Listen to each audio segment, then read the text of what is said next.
Godwin. And now here is another interception. Picked up by Xavier Howard.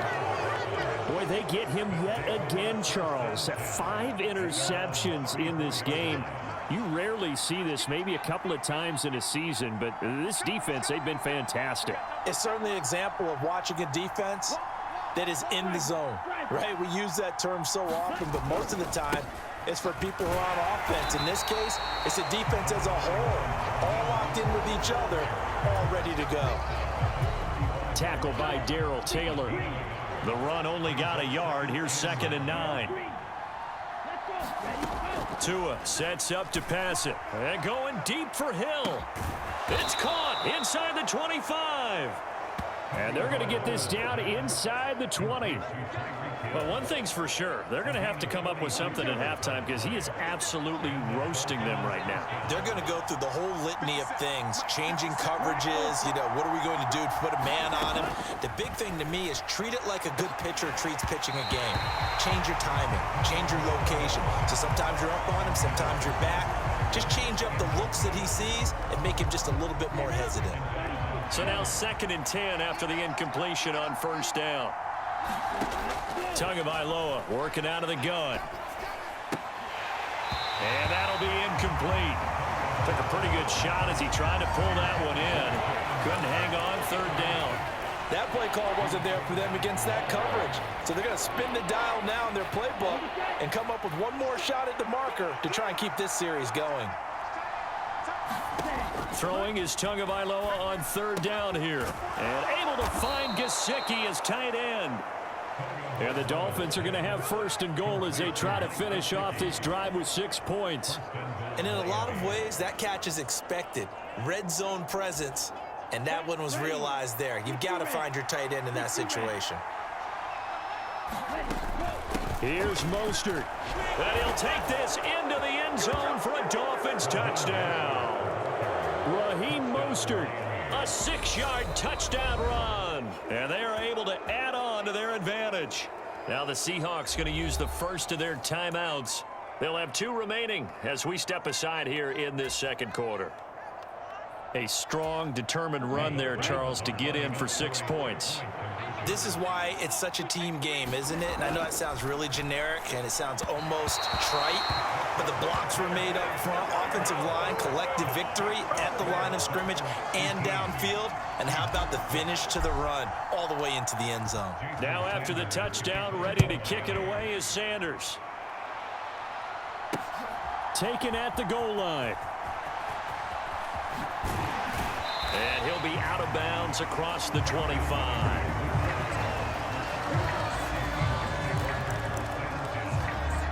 The Seahawks again now ready to take over on offense.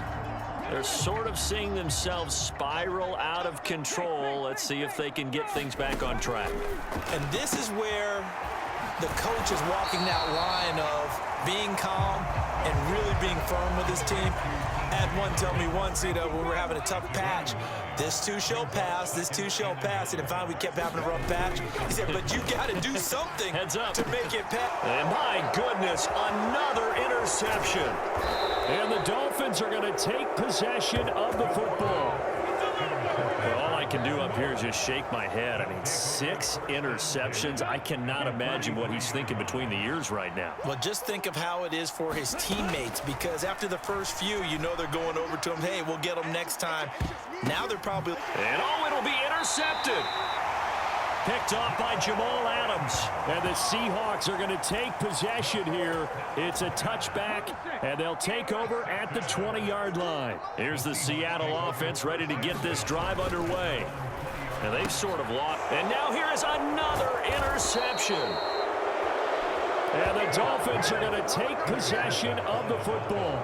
The number 7 usually lucky here, not for him. 7 picks he's thrown in this game. That's only happened 6 times since 1960. And I know that the most recent time it happened, the guy who threw him, he had won a Heisman Trophy in college, so sometimes you just have a lousy game. Doesn't necessarily mean it's a bad career, but when you're talking about one game, 7, you're right, not lucky at all. Yeah, Ty Detmer the last to do it in 2001 to throw 7 picks. To his throw here, taken in by Gesicki. And the Dolphins are going to be set up with a 1st and goal here as the tackle made at the 9. When an offense reads blitz, doesn't matter where it's coming from, tight ends know that they become a big part of the passing game because they should be an easy outlet when all those extra bodies are trying to get to the quarterback. A hot route, so to speak. And his pass is intercepted for the 4th time.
The defense looked geared up to stop the run, but obviously Charles,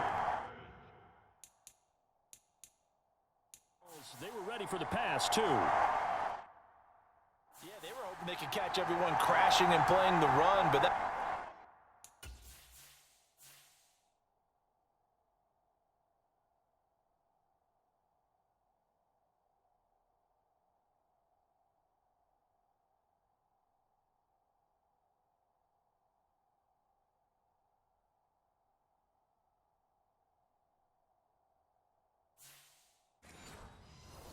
a very ill-advised throw right there.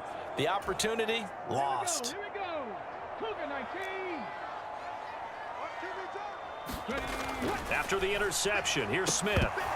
And that's going to be incomplete. Too tough to hold on to that one. It's 2nd down. Smith, an incomplete pass on 1st down. Now it's 2nd and 10. Throwing now is Geno. He's got his big tight end, Fant. They get 6. That'll leave them with 3rd and 4. Obviously, this has not been a banner game throwing the football.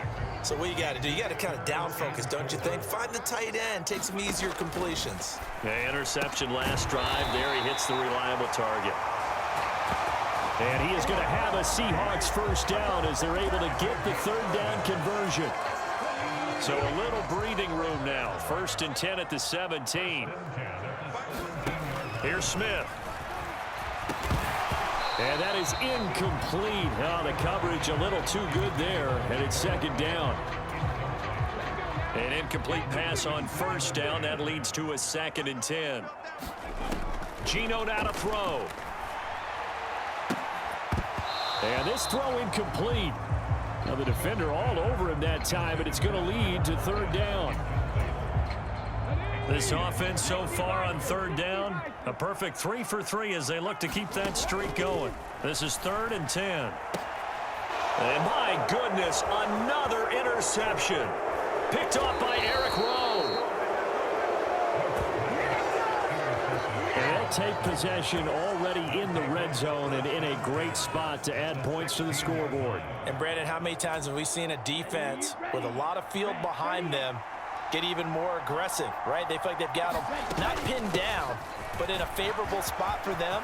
And he will take it in for a Dolphins touchdown. Raheem Mostert with his 2nd touchdown here in this 1st half. And the Dolphins are able to strike quickly to add on to their lead. And always a good 1st half when you can hit pay dirt twice. And it never hurts to have that good feeling as the game moves on. Just think about halftime. If that's all he gets, he'll just sit there at the half and think, all right, 2 already. I can get some more. I can get some more. And he'll be encouraging his offensive line to create some space. Jason Sanders to kick off for Miami. Now after the touchdown, ready to kick it away is Sanders. This fielded right at the goal line. And the decision to come out of the end zone is going to cost him 5 yards as he's taken down right at the 20. The Seahawks offense now, they get set to go back to work. They are looking to make a bit of a 180. They are sputtering right now. And frankly, I think it's time to call your playmakers together and say, all right, guys, we're going to lean. And now here is another interception.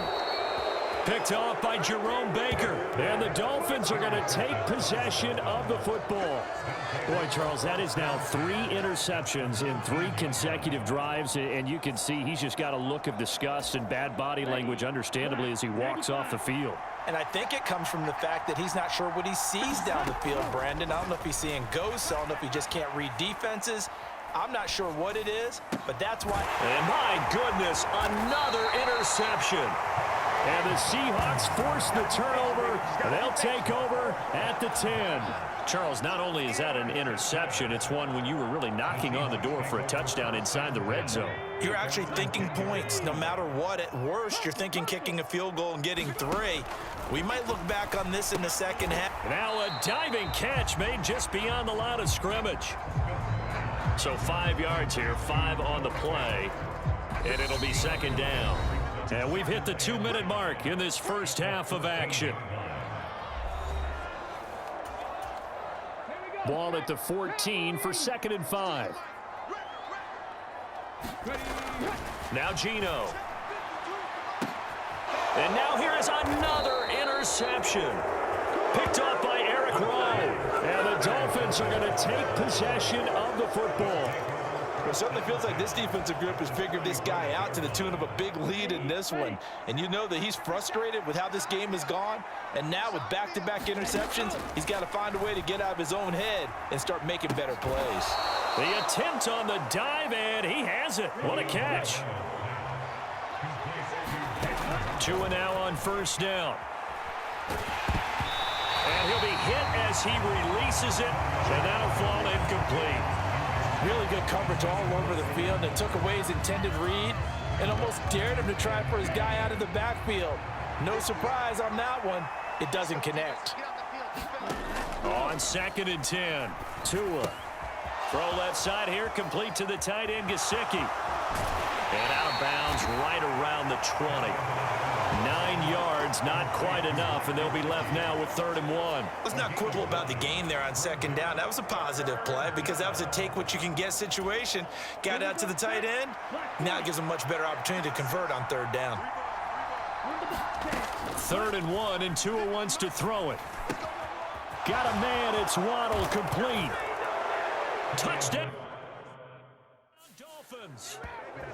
Tua fighting his old Alabama teammate, Jalen Waddle. And the Dolphins are able to widen their lead here in this first half. Sanders on for the extra point. Oh, they flip it to the kicker. He looks like he's going to throw it. And his throw is incomplete. I have to admit, I'm scratching my head a little bit here trying to make sense of what I just saw. Number 1, huge lead. Just kick the extra point and be done with it. Number 2, if you are going to go for 2, just line up and go for it from the 2-yard line. Why make it so difficult? That's a long way to go to try and pick up some points. And they'll get him down right at the 25-yard line, so the same result, and he opted for the touchback. Coming to the line here to begin their next drive, the Seahawks offense. And Charles, we'll see what they can do here. Not a ton of time left, but enough certainly to get points out. And my goodness, another interception. Picked up